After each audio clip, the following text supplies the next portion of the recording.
Hello guys and welcome back to the second game between Apu King of Kings and Beastcoast. Apu desperately needing to get a better draft for the second game, hoping for at least a better start to put them in high spirits because they really need to force the third game and they want to get this valuable point off Beastcoast.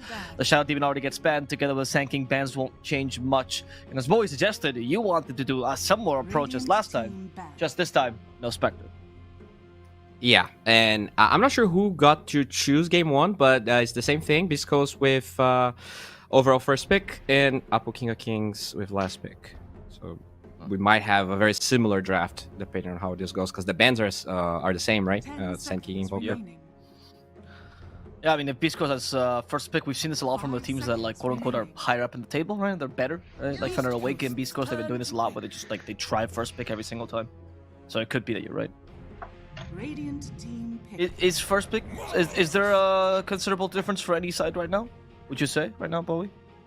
What do you mean? As in, like, there used to be a while where second pick was considered stronger, almost always, right?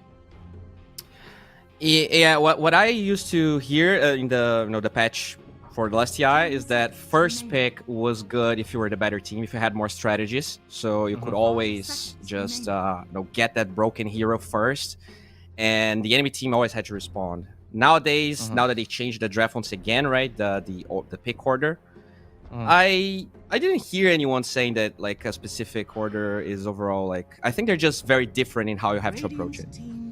Okay, but they're kind of even this time. That's good. But okay, that's new. Very different approach, actually. And another hero that I think Dunya has not played, right? The Tide Hunter? Yeah. Yeah, I don't think he's split it yet. All right, 2 new heroes for Dunya. Really expand that hero pool. What do you think of this lane, Shadow Shaman and Tide Hunter? Assuming that is the lane.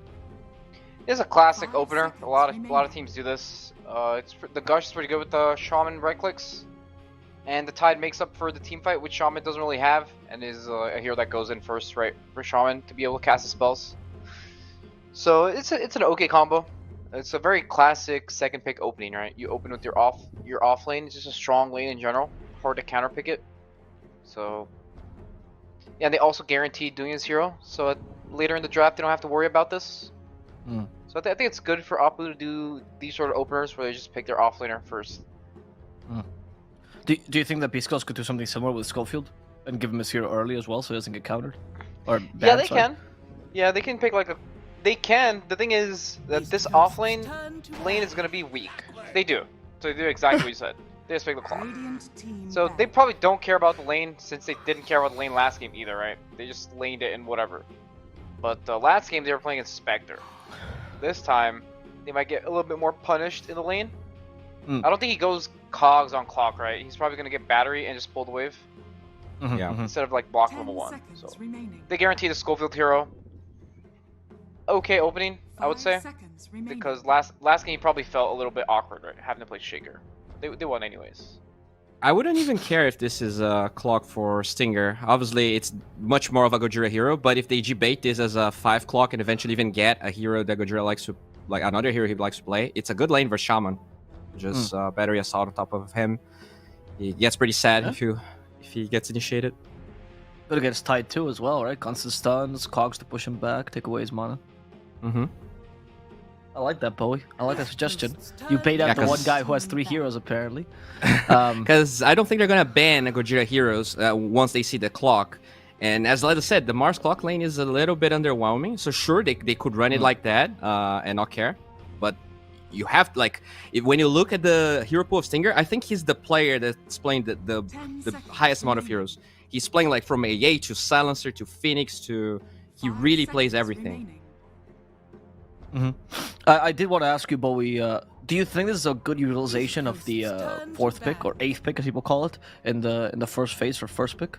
Because picking a support not very common here. Whether it's 4 or 5 doesn't matter, right? Just that general idea. Yeah. Usually you do see the a sort of win condition being picked. They did go for Lina last time for Beastcoast. Usually, you know, you either see the carry or the mid as that 8th pick, and you ban the heroes that are good against that. I mean, Beastcoast, they're weird. You know, they don't really go by their rules that much. So if you want to be kind of anal about things, you could say this is bad, but I actually like it in this case. Having this debate on the clockwork could prove to be a problem for Kings if they get like Earth Spirit on top of that or whatever it is they like giving to Gojira. What do you think? Up. Okay. Well, let's see now. Oh, look, there we go. We're going back to the classics there. Lilith, what is your opinion on this hero? Do you think it's still worth the priority they give it on Apu? Have you seen still success on this hero from Apu? I think it's good. I think it's a good laner against Mars. Mars is also a hero. I would like maybe Mars will go Meteor Hammer this game. That was what people used to do against Treant, because Mars doesn't really push near this clock, right? So it gets really hard to get this tower in the safe lane. And Treant is very good laner against Mars. Like, he's very strong in lane. Mars doesn't really like playing against strong laners because he's not that strong early.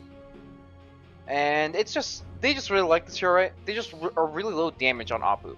They have all the control, but they have like no damage heroes.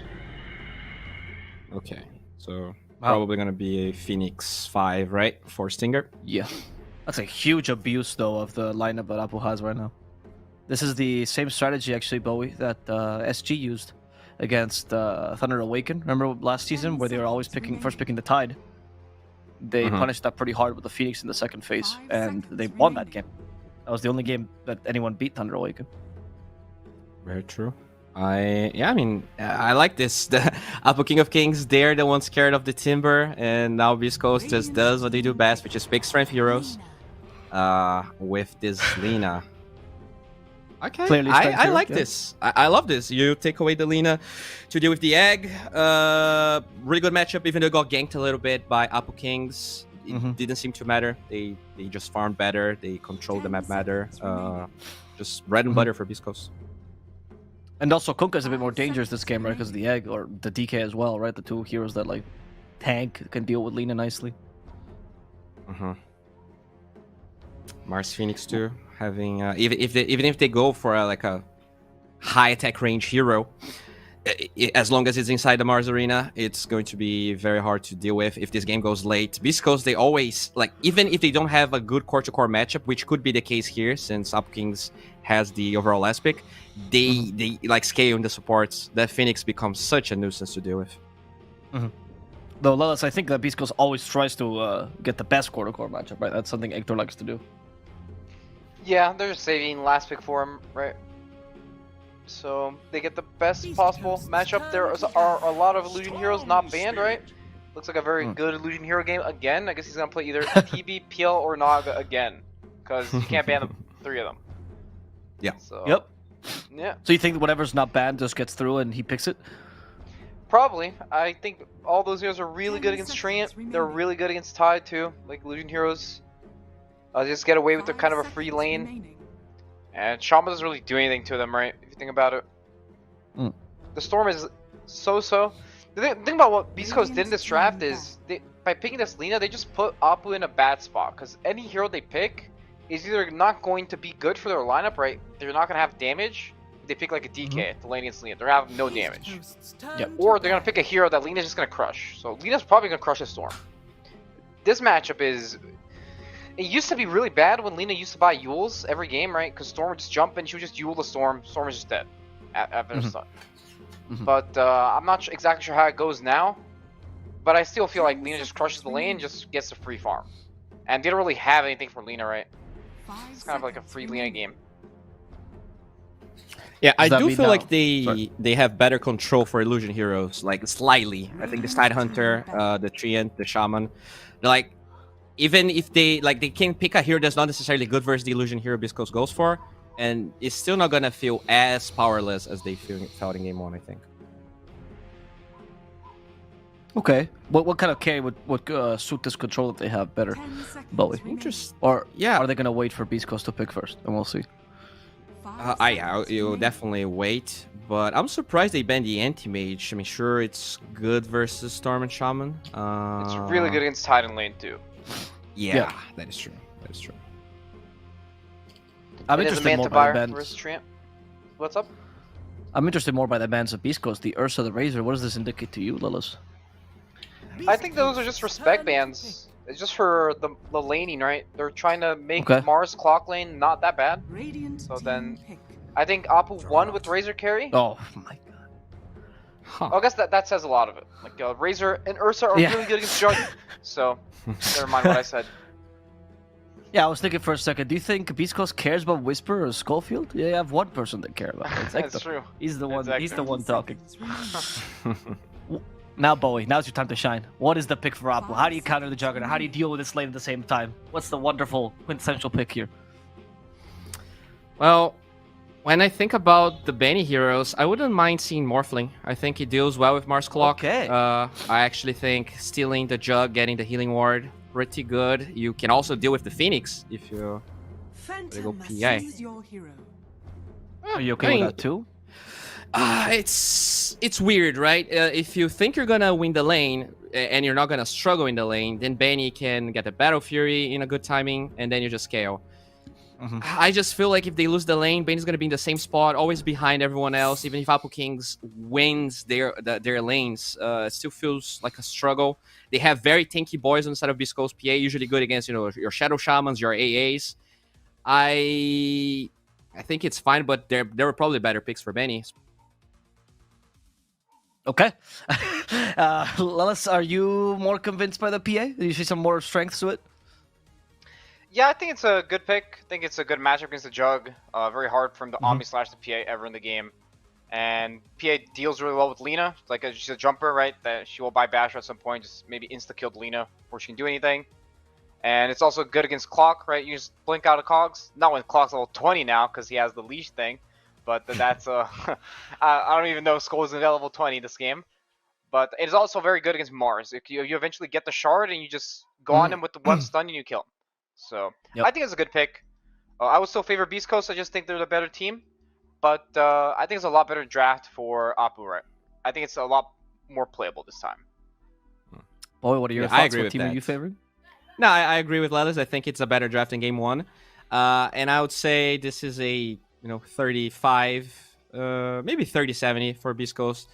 The K1 Juggernaut always shows up, and I don't know, man. This student hero, every time Apple Kings gets this, they try to try lane. Sometimes it goes really wrong, so that kind of scares me a little bit. But we'll see. Okay. Once again, the panel is Beast Coast favored. As Bowie says, Hector Juggernaut does show up. Juggernaut is kind of crap, but we'll see if that works out for this game. As we go over to game number 2, Apple King and Kings, can they force a game number 3? We're gonna have to see over with Lacoste and Gary B. Oh, I was waiting for the rhyme, and it took him a split second there. You could hear the hesitation, and he gets the Gary B in right at the end. Beautiful, Avo. Loved it, absolutely. Now, game 2, Apple Kings up against Beast Coast. Lacoste, Benny on PA. More of a signature comfort pick, and way better than the Spectre, right? For sure. I mean, I think the reason why they decided to go with Phantom Assassin is like carry-to-carry matchup where you feel like, okay, I don't want to get Omni Slash, so I'm going to be using my Blur just for that in the team fights. I can jump away from Clockwork, jump away from the Mars Arena. I want to see how that lane goes. I don't think I've seen Phantom Assassin just straight up win any lanes. They do tend to go for like Orb of Corrosion type of a build, which that delays your Battle Fury timing by quite a lot, especially if you're forced out of the lane early on, which could happen.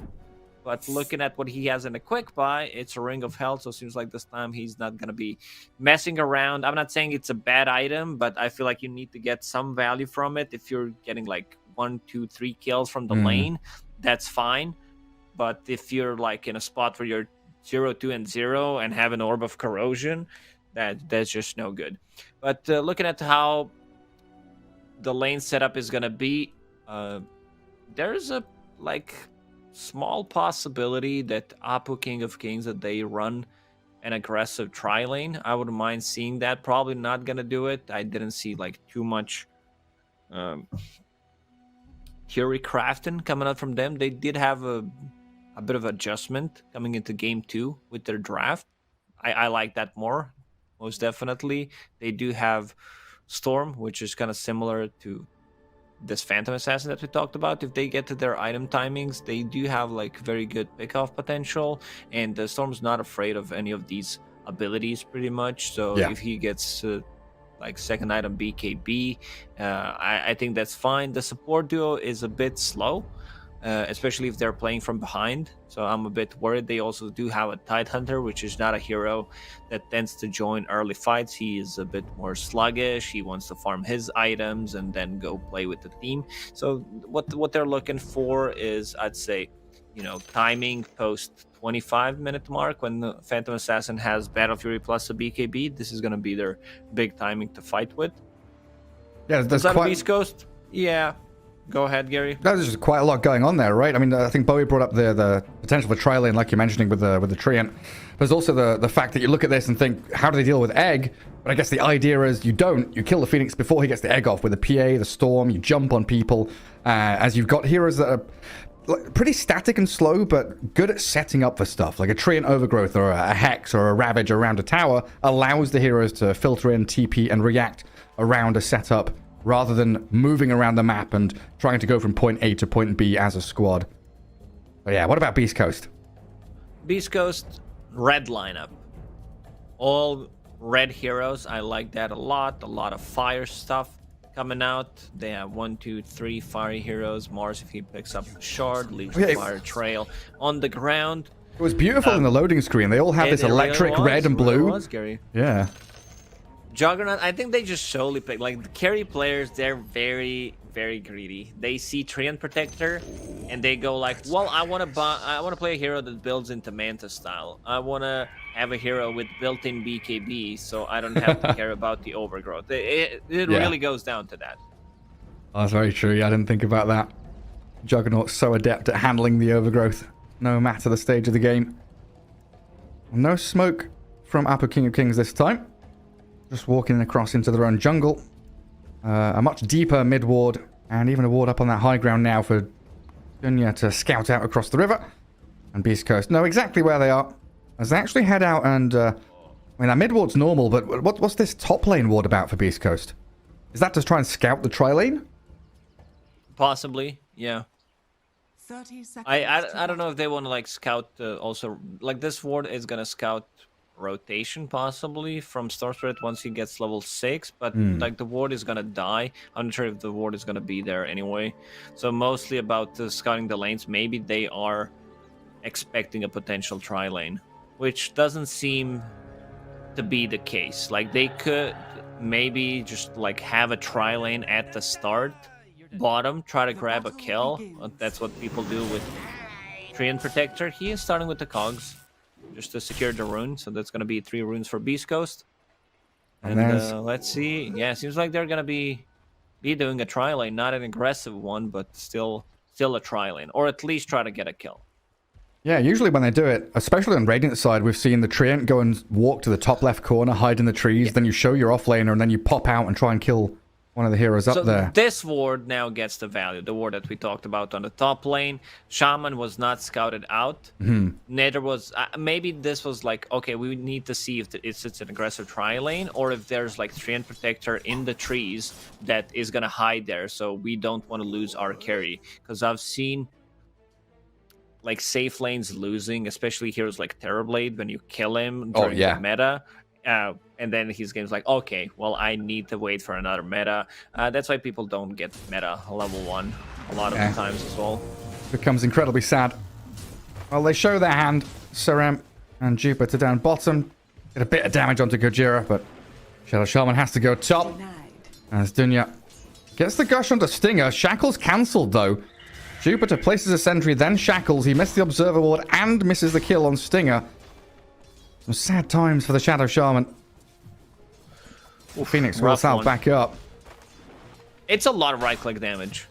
Shaman plus Gush. Gush -3 and Shaman hits for 75. Phoenix does have 1 armor, so once you go into negative, it just hurts so much. Yeah, the big damage comes.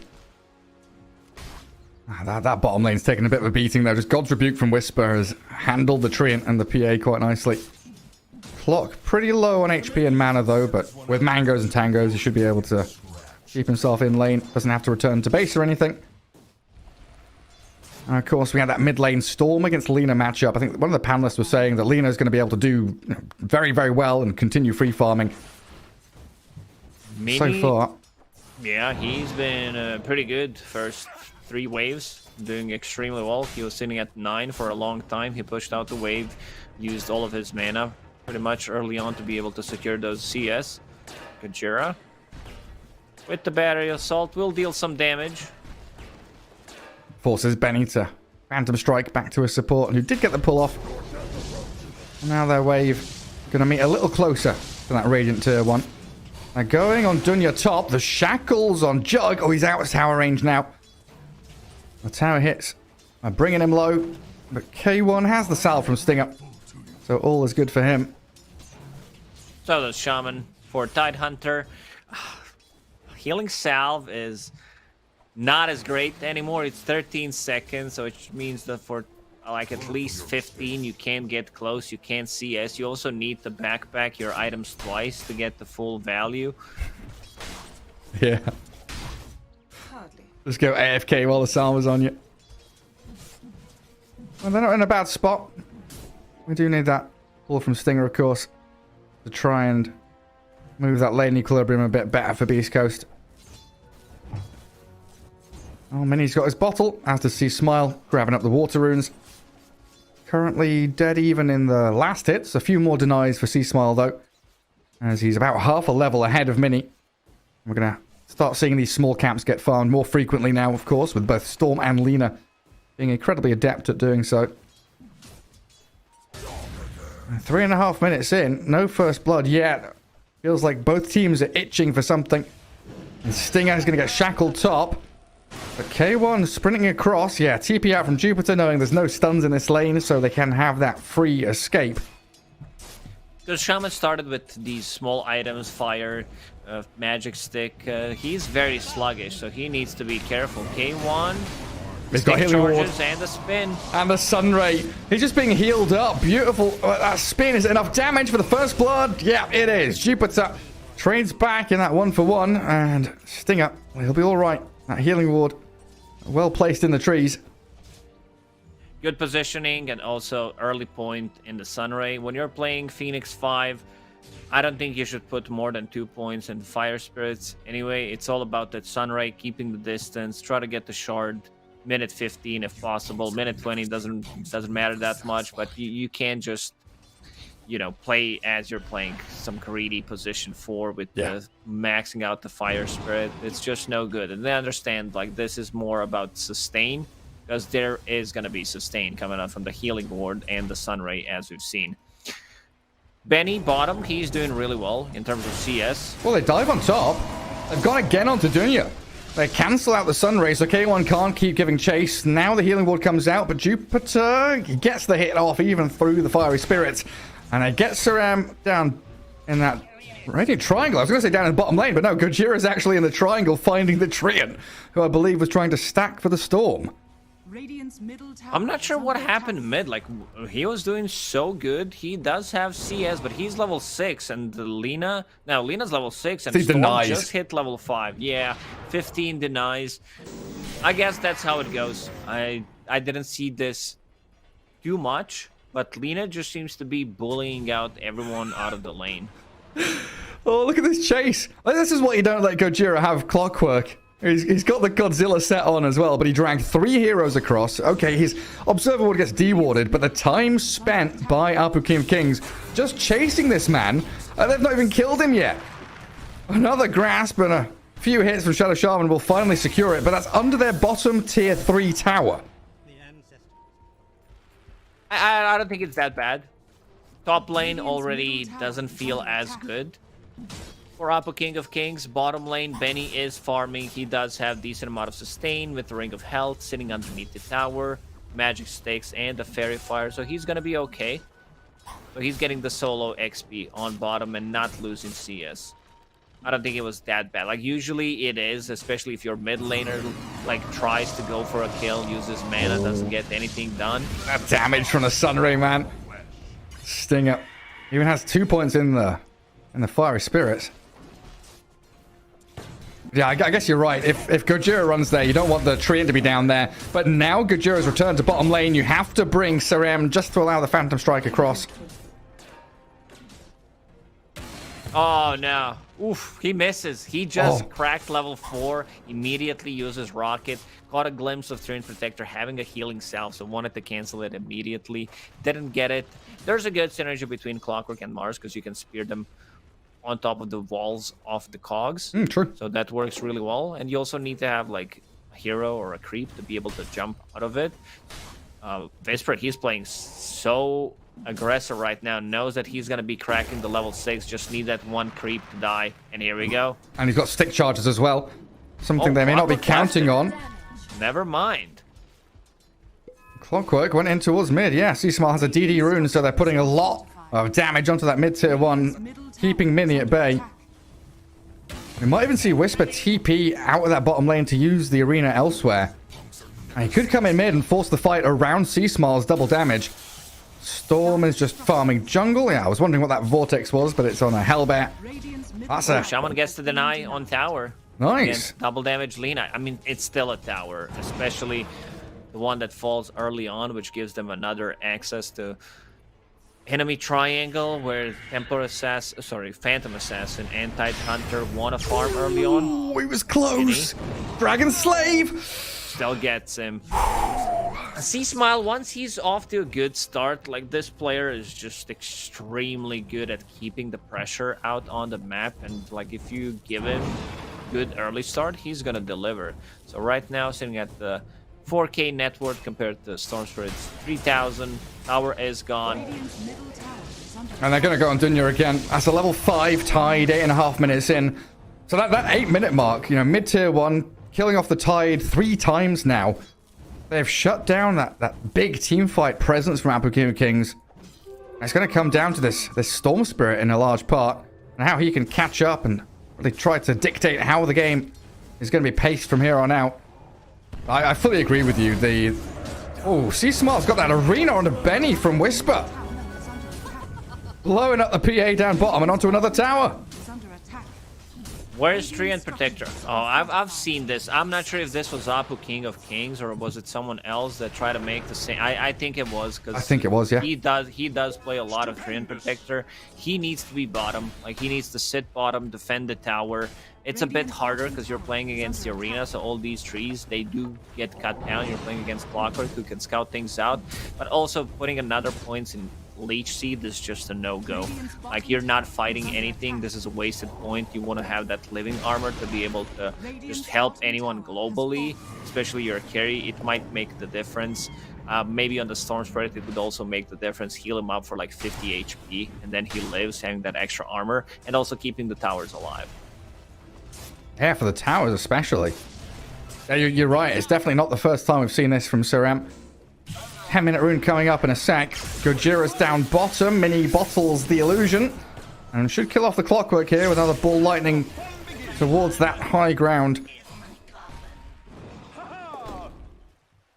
It feels like it's going a similar way. Like 10 minutes, you look at that net worth lead at 4,000 already. Like K1's at the top at 5,200 with C-Smile now just overtaking him. You've got that really nice rhythm to Beastcoast that we expect from them at this point. You know, sometimes they can slip up, especially in game 1 of a series, but when they come out and banging the drum and they've got that beat to them, you know that things are real. Things are serious here for BC. And Dunya down to half HP. Is fake pumping the Ravage. K1 and Stinger, they've got ultis still available to them. If you step too far forward like Sarem does here, you're probably just going to get jumped on and slain. Down goes the Treant. K1 very easily dispatches with him. Where do you go on the map as Apple King Kings now? Like, bottom lane is super this is something scary. That to be mentioned. If they're losing, it's very difficult. I think one play that they could possibly do is try to get Roshan, sneak Roshan with Shadow Shaman wards that could, give Storm Spirit another life and make him come back into the game if he picks up the Aegis. He's running low on mana, pops the stick. It's like, you go in and Gojira, and then you don't even get the kill. Whisper and C-Smile come in and say, oh, I'll take one of yours. You try to get our Clockwork. Gojira in one of his classic forward positions in the enemy jungle, scouting, giving vision, and setting up for his team. As Dunya top again, Sunray, Laguna Blade, everything spinning and burning him down as a pirouetting K1 comes out with a killing spree. Benny's getting farmed. Like, that's... I'm still trying to find some positives. Other Yeah, keep lanes are going. feeding. Benny is doing okay. This is going to be a good timing on the Battle Fury. There's no Walker Cook shot. He doesn't have boots. They don't have the tower to help him. And he's trapped in cogs. He's pretty dead. Like, he can jump back. Oh, God. So what was your point again? Just repeat the... He was doing okay, but then this tier 1 tower fell. Maybe he thought, someone can help me. I'm not a big fan of this. I gotta say it again. Like a living armor, maybe?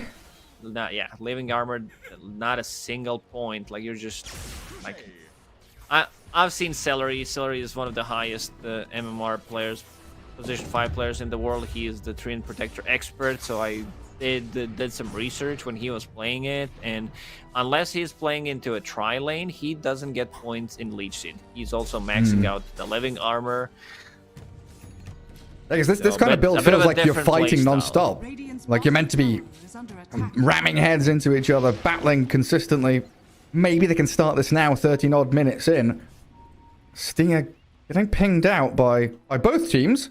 Stinger's pinging himself, saying, hey, I'm heading here, coming in towards mid, because Benny's being TP'd on. Gojira has the hook shot lined up for him, and C-Smile connects the stun for another one on Benny, while top lane K1 just...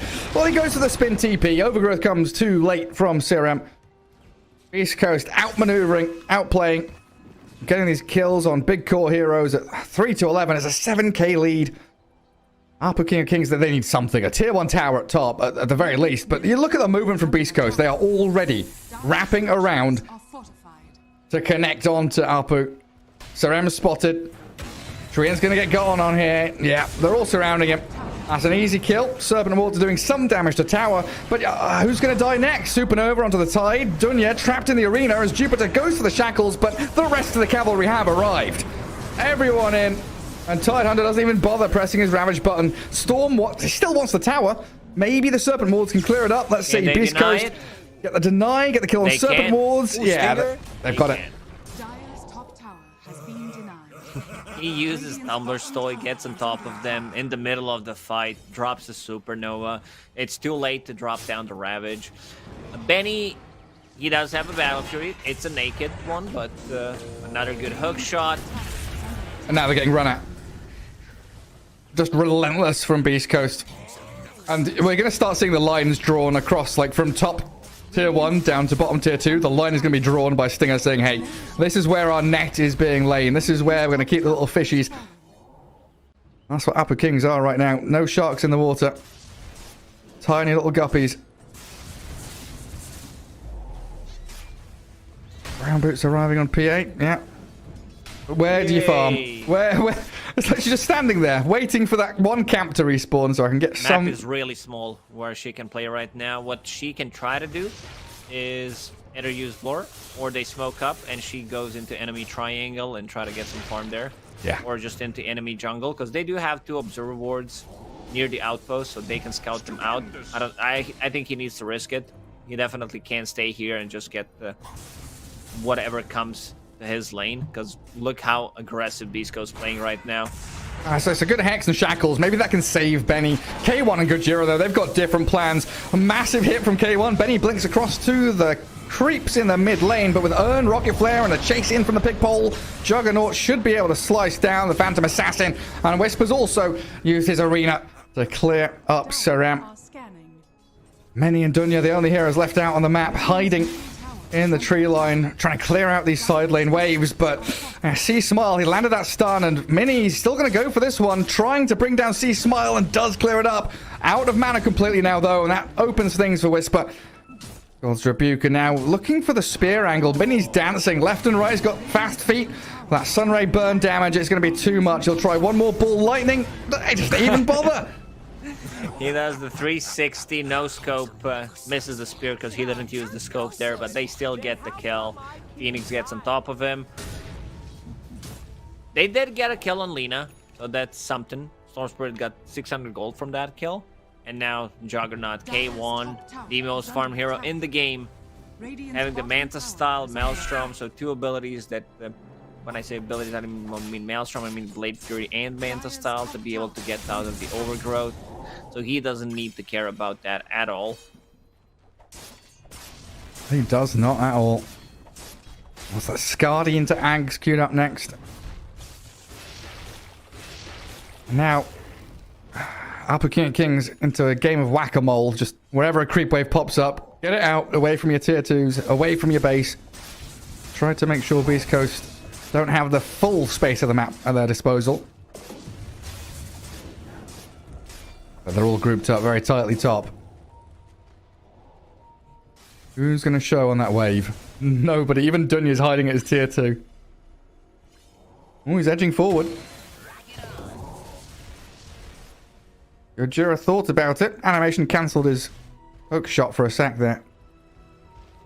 Dire's middle tower is under And they are making a pretty nifty move into jungle. Oh, that Radiant Observer would CC Smile. So Mini, Jupiter with Sarem, they're on the Lina.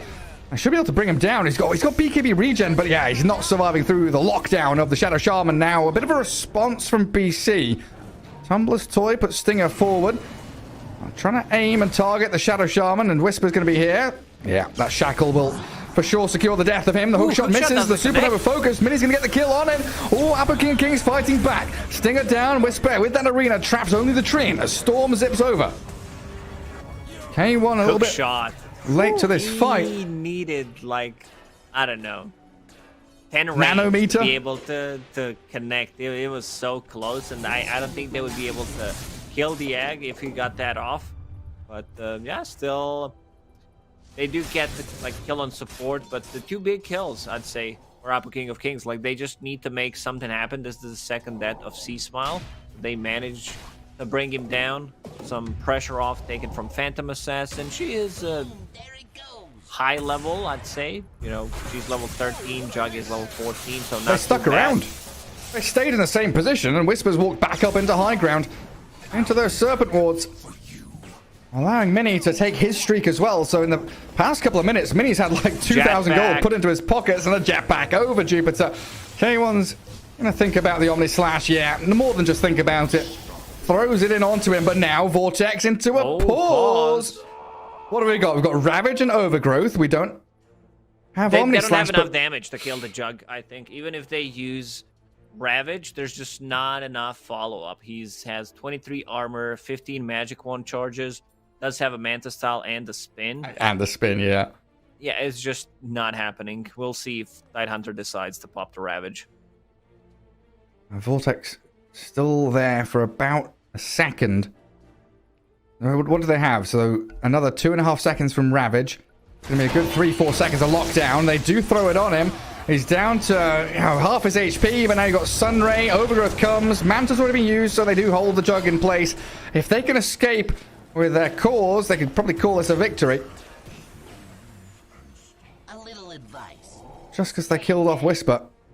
Trading 2 supports for him seems worthwhile. It's a tough situation. You're playing Tidehunter, you're 0 and 5. You feel like you need to do something. You drop the Ravage. There's just not enough damage. Even if Phoenix is not there, I don't think they get the kill. Because there was a Cogs, there was Hookshot. He can spin TP away, drop down the Healing Ward. And we are BKB still... on PA. Yeah. About to be done in 1,000 gold. So that's gonna be the timing that they will try to take the fight. Just hope that for them, the Beastcoast don't come at them too fast, because they are in that top lane onto Dunya. Knowing there's no Ravage and Sunray, Cog, such a good combo. Hold them in place so the burn damage flows from Stinger.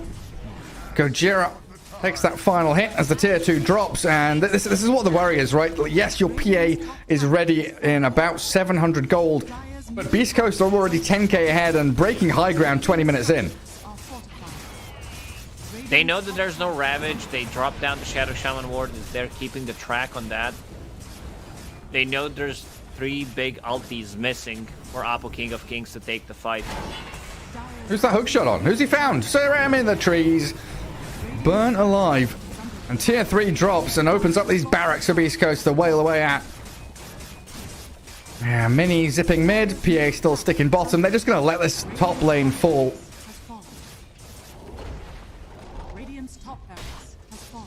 Beast Coast, lots of things to consider. 2 lanes to push out, Roshan to be taken.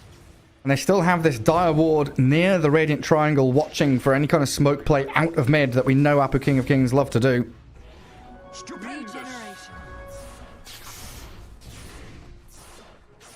What are these Dire Couriers up to? So Holy Locket for the Phoenix arriving with the Tome. Jug Courier just standing near the secret shop. Yeah, not quite sure what he's up to, but Roshan is being taken down. It happens, Gary. It happens to everyone. Sometimes I feel like my career is A mind of its own? I do not have control over my career. He's like, okay, this is AI. I learned enough. I'm tired of your shit. You're just, you know, it's a wild animal. Me. Yeah, it is. It is. I want to be free again, and then he runs away, gets killed. I'm like, well, you should have stick with me. Just unleash the beast. Unleash the courier. Well, Aegis on Lena. See Smile, of course, knowing he's died a couple of times quickly as these ganks have come from Apu King of Kings. As the Radiant smoke out post-Roshan take. Clearing top wave with Benny and hugging very tightly to him. Completely opposite side of the map, though, to where Beastcoast actually are. And only one outer tower remains, which is that bottom tier 2. Beastcoast ready to clap away at it. Radiant's bottom tower is under attack. Oh, the living armor level 2 on the tower. Oh! Oh! Can they go through this healing? Yes, they can. It's very simple. They Just do keep have a on BKB punching. on Phantom Assassin. She managed to get some extra gold, working towards the death. So probably the next item is going to be short after that, if this game doesn't end before that. But it seems like they're sieging the high ground. There is a healing ward. Backstab, the classic backstab. Let's see who they can find. It's like a front stab from Beastcoast. They're diving base and killing Serum. The backstab is coming, but yeah, who's the first point of contact? Do they go on Whisper? Do they go on See Smile? There's BKB, there's Aegis up. Whisper ready with a God's Rebuke. He wants to Arena, and he'll get the kill on Serum quickly. Down goes Stinger before they can get any Supernova play out. And it looks like Mini dropping to See Smile in the middle of it all as well. So Dunya's on the run with Ravage still available, but no one to throw it on. Tidehunter, Omni slashed, and a few more hits, especially with the Skadi slow. We'll take him down. No buybacks on the Radiant side on either of those two cores. I'm not sure if they needed to have like a full team backstabbing. Maybe one hero, Tidehunter, could have tried to initiate from the base. He's having a really rough time. I think he's having a really rough time season overall. This game in particular. And this is going to be another death on Serum. I wouldn't be surprised if they just call it. They managed to bring down position 5 Phoenix. That's it. They still do have Aegis on C Smile for another 2.5 minutes. And this is going to be their last set of barracks. Yeah, straight back into mid. Benny, 10 seconds on that BKB cooldown. It feels like they've got to make a play sooner rather than later, so Mini's in. Focusing the Juggernaut. Ravage is there, but this Skadi makes him so tanky, they can't actually kill him off. K1 gets the spin out, and Mini very low, has the ball back towards Fountain. Benny now a little stranded, isolated near those Beast Coast heroes, but blinks back towards his tier 4s. But you jump in, you give it all you got, and Beast Coast is still 5 heroes alive, and there it is. Good game called. A 2-0 victory. Swift and decisive from Beast Coast here in this series against Apu King of Kings. Pretty clean execution from Beast Coast. Not too many mistakes being made. Pretty stompy game. Apu King of Kings. In the games that they won, they looked good. But in the games when they're losing, they just completely fall apart. I think that's definitely something that they need to work on. Beast Coast looking crisp. Beast Coast taking game 1 and playing seriously. Now, this is what I want to see. This is probably their preparation for the major as well, because they want to do well. Right now, they're 5-0, if I'm not mistaken. So yeah, looking really good. Yeah, very, very, very clear-cut victory there over Apu King of Kings. And yeah, I think I agree with you. When we've seen them do well, it's been off the back of like a mini monkey or invoker, something that really brings the team together and says, I want to fight here. I'm ready to set up and play this game.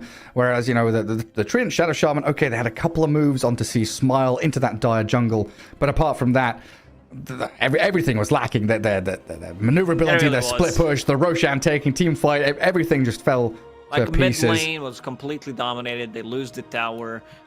Map shrinks. They can't get the farm. As you 8 said, minutes in. Hunter is he's a bit slow. He wants to farm the items. He doesn't want to join these early fights. And the Shaman plus Train Protector also very slow. Heroes are very good at team fighting, but if you lose all the lanes, they just don't feel very good to play. Yeah, I mean, back to the 8 minutes again. It's like Tide was 0-3. They got the mid tier 2, then C Smile goes bottom for the tier 1 mid, then tier 1 bottom, and from there on out, it was small map for them as we head it back to the panel. Hello, guys. Welcome back to the panel. Another really quick match here by Beastcoast. Well, not quick, but like pretty solid match by them, right? Didn't really seem like Apple Kings really stood a chance in this match number 2 either. But you guys talked about the draft being really good, so can you, or being better at least, rather. So can you tell me, Lilith, where things kind of went wrong here for Apple Kings? What things Beastcoast did well that allowed them to take this strong lead? I mean, I would say this game just comes down to laning. I think their lanes went just way too bad. I think Tide just had a really rough lane. Their mid lane also lost. I also think Apu is a team. They need their mid lane to go well for them to be able to play, because I think he determines all the tempo of the game. And they kind of just lost his bottom lane. I don't know. PA just going for Battlefield with no boots, you know, not buying any lane items. So eventually he's not going to be able to lane, right? Lena's just going to walk bottom. He's going to have to exit the lane. So a little small things will just make the map be really small and constrained for Apu. They also just couldn't really make any moves because this Treant hero doesn't really do much. Shaman also just needs a lot of levels, so by just losing the lanes, they're just in a really tough spot this game. Oh, wait. Anything to add to that? Yeah, I agree. I still feel like this game, once they saw the Juggernaut being picked from Beastcoast, they knew this lane for Doing Young was not gonna be as easy as it was with the DP. Like that's actually a much harder lane. So that's why I was not really that excited for the PA. I think, you know, as we talked about, PA just needs too much time. If the lanes don't go well, it becomes this disaster we just witnessed. I think you could argue that a better team would maybe don't lose those lanes as hard as Apu did. But you know, it's easier to say that in hindsight. Kind of sad for Apple Kings because I think they had a lot of potential, but they do have this long-term game with Doing Young joining the offlane. So I do feel like they're gonna have a better show this next tour. The question is whether they're gonna be relegated or not. Yeah, that's what's scary, right? Because you know, this team kind of reminds me a little bit of Hokori in the first season, where we knew they were good, but the first season where they were trying to experiment a bit, it didn't really work out for them, but they managed to stay in Div 1, and that's crucial, right? Because otherwise, this long-term plan doesn't seem to work if you have to all of a sudden start over from Div 2. And I can't imagine a worse time to be in Div 2 than in Season 3 of the DPC, where you lose your chance to the last major. So, do you think, Bowie, right now, that you would put them above Infinity, though? Ooh. I think so. I would say, you know, because all of the players, they are in this for the long term, I would maybe give them a slight edge, but it's really hard to come back from like such a series of losses like they have been.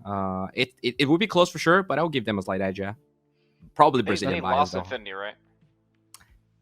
Or yes, but I think it doesn't matter when you're tied for relegation, right? You still would have to. Yeah, it's not a head-to-head. No. Oh, okay. So they're tiebreakers anyways. I just thought that was funny. Bowie's racking his brain. He's just like, are they better than Infinity? And I was like, well, they lost, so they suck. That's the answer. There you go, Bowie. But someone who didn't lose today, that is the captain from Beastcoast. His name is Stinger, and we have him for an interview. So since we have little by little, production is figuring out adios means goodbye. We're getting there. we got the cut now. I have to translate the goodbye. So yeah, always nice to get a little bit more insight when you get this whole hour break between the games. Of course, Stinger, always a very talkative guy, and particularly cool that he's producing some of the educational content. Have you gotten to watch any of those videos, Bowie? I actually have. I'm not sure. I'm not entirely sure it was a video. I was on Facebook, and I started actually following every single SA player in the DPC on Facebook. And there was a stream where there was like 4 pro players. I'm sure Stinger was one of them. And they were just like talking about a game. I think it was like a Beastcoast game maybe. And I was so impressed that like these pro players in the DPC were like 4 of them discussing from different teams, like a game. I was like, wow, dude, I wish, either English content or even Brazilian content would do stuff like that. It was really, really cool. That is something cool that you mentioned. Actually, I know which ones you're talking about. It's probably Stinger, Papita, Axel, and then the +1, which tends to change, right? They're known as the Council in South America because they're like the best drafters, the best captains, like the guys who study Dota the most, per se.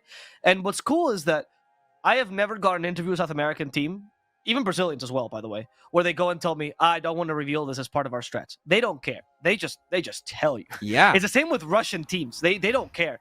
And I think it's interesting to see that change of mentality between that and Western Europeans.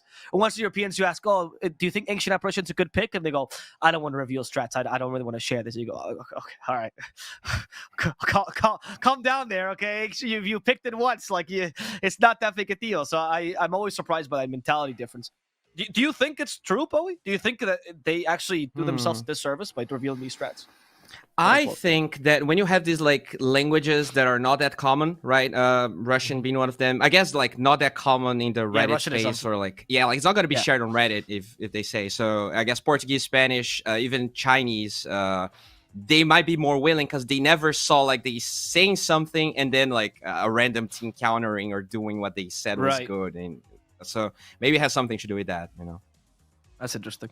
Have you ever been in that position, Les? Have you ever not wanted to reveal strats in an interview? And have you ever used that sentence, actually?